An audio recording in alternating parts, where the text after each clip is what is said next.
L'ascension est le sens de la vie sur Terre.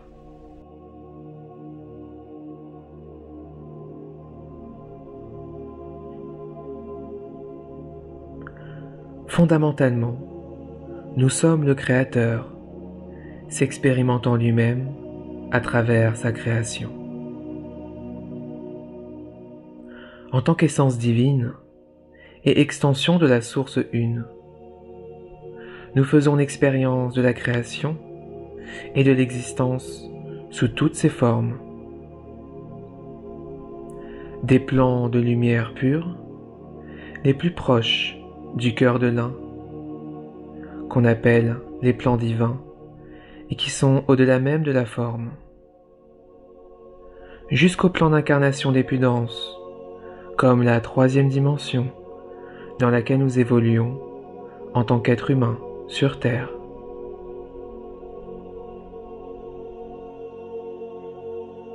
Bien avant d'être sur Terre, nous étions donc, en tant qu'essence, dans des plans unifiés, où l'être, bien que s'expérimentant lui-même comme un élément à part entière du tout, se vit dans l'unité totale avec le Créateur et toute la création.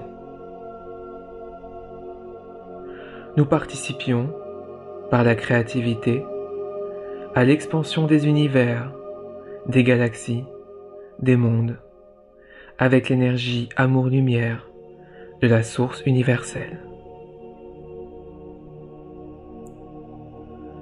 Au cours de l'évolution et de l'expansion de notre univers, il fut pris la décision collective d'expérimenter l'illusion de la séparation, afin d'explorer un nouveau champ de conscience de l'un. Nous sommes donc descendus dans des plans vibratoires de plus en plus denses, et plus nous descendions dans la condensation de la lumière, plus nous commencions à perdre cette conscience de l'unité, nous permettant ainsi de faire l'expérience de l'individualité et de la dualité dans des corps de matière dense. C'est au cours de cette descente dans la matière que nous avons progressivement perdu la mémoire de qui nous étions. Des étincelles de conscience divine, extension de la source une de tout ce qui est, immortel, infini et illimité, au-delà du temps, de l'espace et de la forme. Dans ce grand plan divin d'expérimentation de la dualité, certains eurent la fonction de créer, d'engendrer et de générer cette illusion de séparation. Ainsi, des âmes acceptèrent de jouer le rôle des êtres de l'ombre, ou forces involutives, ce qui génère la division et la dualité. C'est à ce moment-là que s'est créé un grand schisme dans notre univers, entre les familles de la lumière manifestée et de la lumière sombre, et que débuta les premières expériences de peur et de souffrance, dues à la croyance d'être séparés de la source une, qui est pure énergie conscience, d'amour et de lumière. Cela engendra l'expérimentation d'un nouveau spectre vibratoire et émotionnel. Il en résulta de nombreuses expériences, à travers de longs cycles d'incarnation dans les étoiles, qui ont parfois causé de nombreuses mémoires de non-amour. Ainsi, il y eut de grandes guerres, conflits et destructions dans l'univers et les galaxies. Les êtres ayant perdu la conscience de l'unité, existante en toutes choses, se livrèrent à des luttes de pouvoir, de domination et de survie. Au cours de ces épisodes, les êtres de l'ombre, si éloignés de leur propre lumière, incarnèrent avec tant de profondeur leur rôle éphémère de catalyseurs de la dualité, qu'ils se perdirent dans le jeu de l'oubli, dans leurs propres rêves de pouvoir temporel et illusoire. Si bien qu'ils outrepassèrent leurs fonctions, refusant de retourner dans la conscience unifiée, amour-lumière, qu'on appelle également conscience christique. Ainsi, pour permettre à ces êtres de retrouver la lumière, et à notre univers tout entier de se réunifier et d'ascensionner, les hiérarchies de lumière se concertèrent et décidèrent de créer une planète expérimentale contenant des semences provenant de l'univers tout entier. Une planète qui permettrait d'unifier les familles de la lumière manifestée et de la lumière sombre. La planète Terre. La Terre et l'être humain furent créés dans le cadre de cette expérience de la dualité et de l'illusion de la séparation. Et ce, afin de créer une cellule de réunification de l'univers. L'être humain, en tant que race, porte en lui l'ADN des familles de lumière et de l'ombre. Après avoir fait l'expérience de la séparation à un niveau des plus extrêmes, il peut, de par sa nature christique originelle, s'unifier à l'intérieur de lui-même dans le feu du cœur, par l'accueil inconditionnel et le non-jugement de ses propres parts non éclairées, et ainsi transmuter l'ombre en lumière pour ascensionner, retrouver son unité et sa nature divine originelle.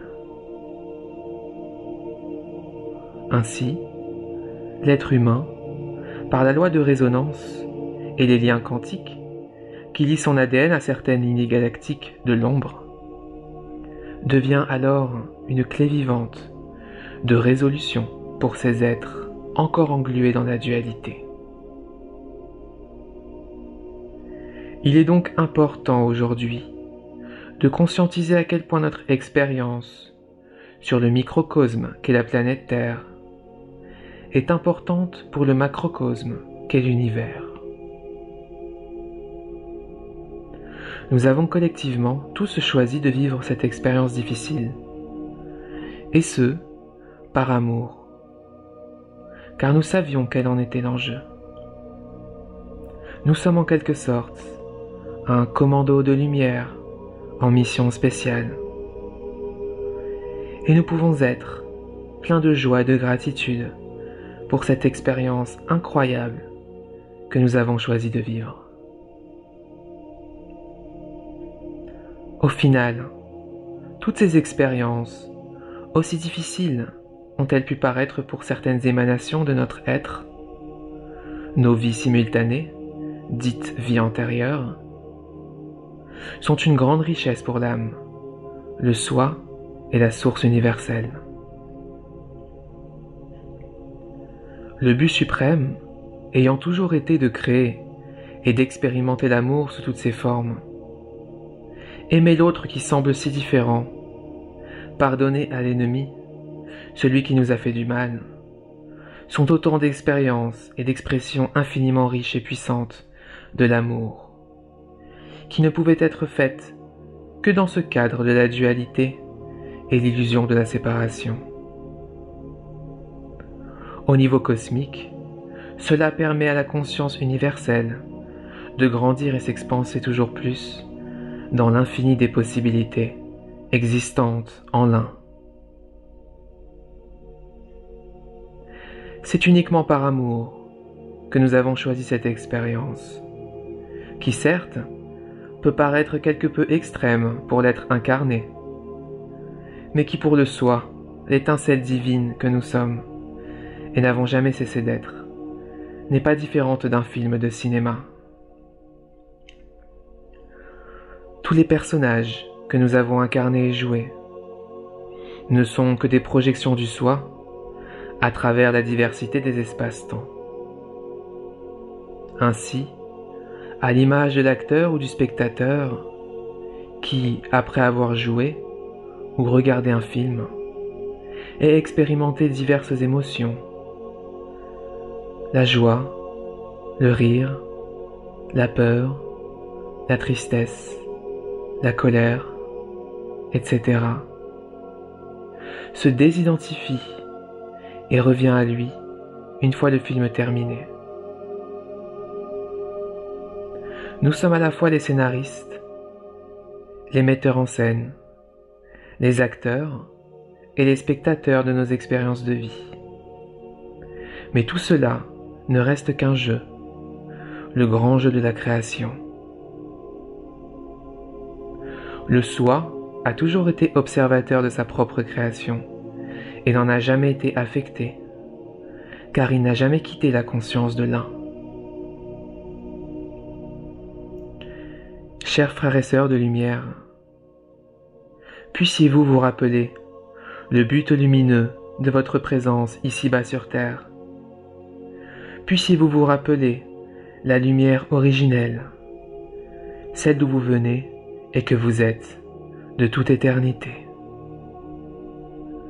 De cœur à cœur, d'âme à âme.